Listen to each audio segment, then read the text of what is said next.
Mga kapatid, magandang hapon po. Papunta tayo sa office at magbigay tayo ng reaction video sa nangyari sa merong kapatid natin na born again. Na sabi niya, tanggapin lang natin ating Panginoong Hesukristo at hindi na yung relihiyon, wala na yung simbahan, enough na si Kristo ang ating tatanggapin sa ating buhay. Na-viral po yung yung video sa ating mga kapatid na mga CFD sa Davao ba yun? Hindi ko alam kung saang banda, with Brother Husol na nag-dialogue sila.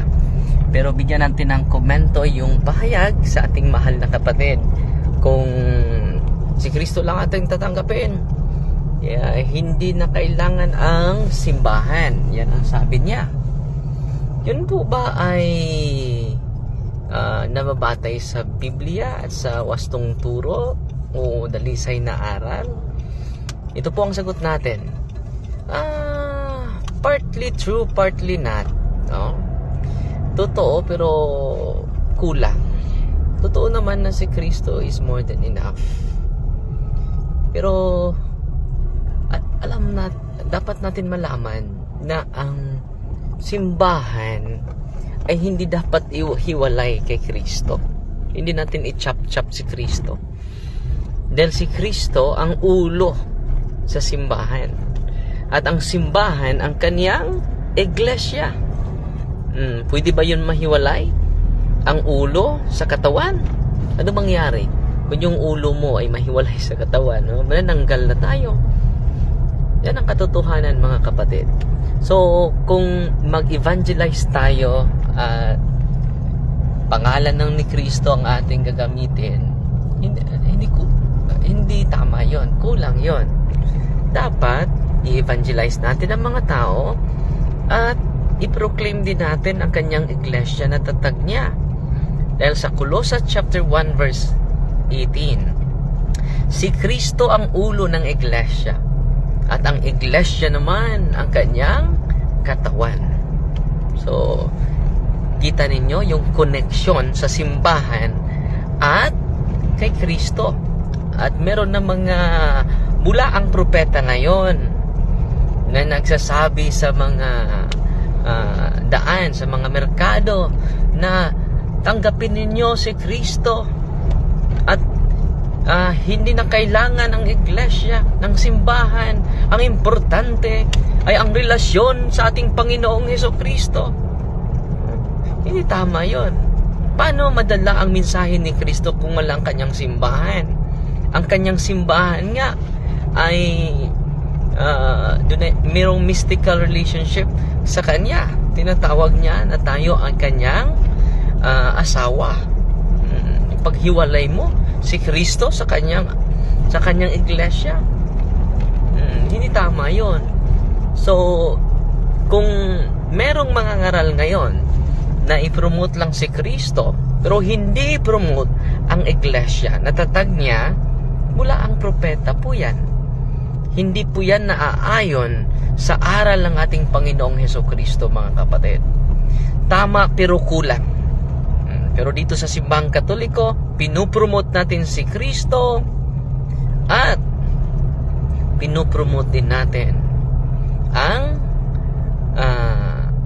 kanyang simbahan. So, kumplito na po. Parang Nescafe. 3-in-1. Kumplito na po. Kapag magpasakop tayo sa tunay na simbahan, ay tayo po ay tinanggap natin si Kristo ng lugod, ng buong buo. Okay? So, nandito na tayo sa office. Ang daming tao, mga kapatid. Maraming nakaparking sa labas. So, ito po yung office natin sa Anas, Valencia, Bohol. Kapag kayo ay bumibisita dito, dapat nandito na kayo sa alas 9. Dahil mag-close yung office natin sa alas 10 sa umaga. Dahil hindi tayo mag-accommodate sa mga tao na pupunta lang dito for healing, no? For casting out the unclean spirits. Hindi po yan ang rason bakit itinatag ni Kristo ang ministering ito. So nandito na tayo sa Office of Healing and Deliverance and Exorcism po. Okay. Marami nang naghihintay, no? So ipakita ko yung mga tao sa sa loob. Kaya mag-video no. Okay.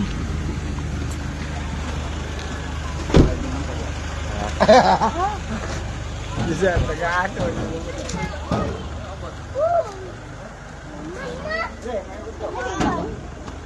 Mama!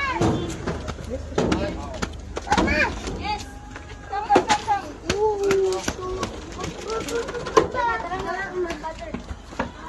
Deployment, Father. Deployment, Father. Bless, bless, bless.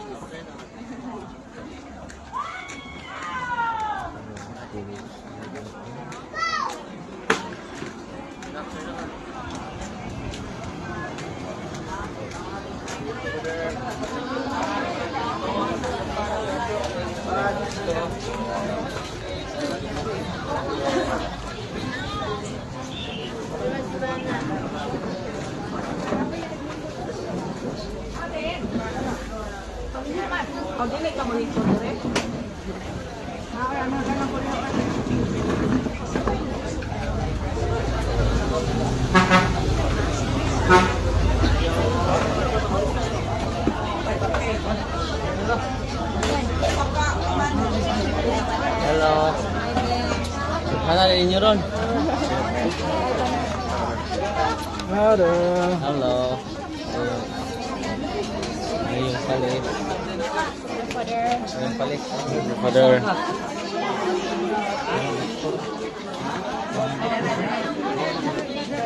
Natural findings. Father, taga-Bourbon. Bourbon. Matrigyan po. Kamu, ito yung kasabot ni...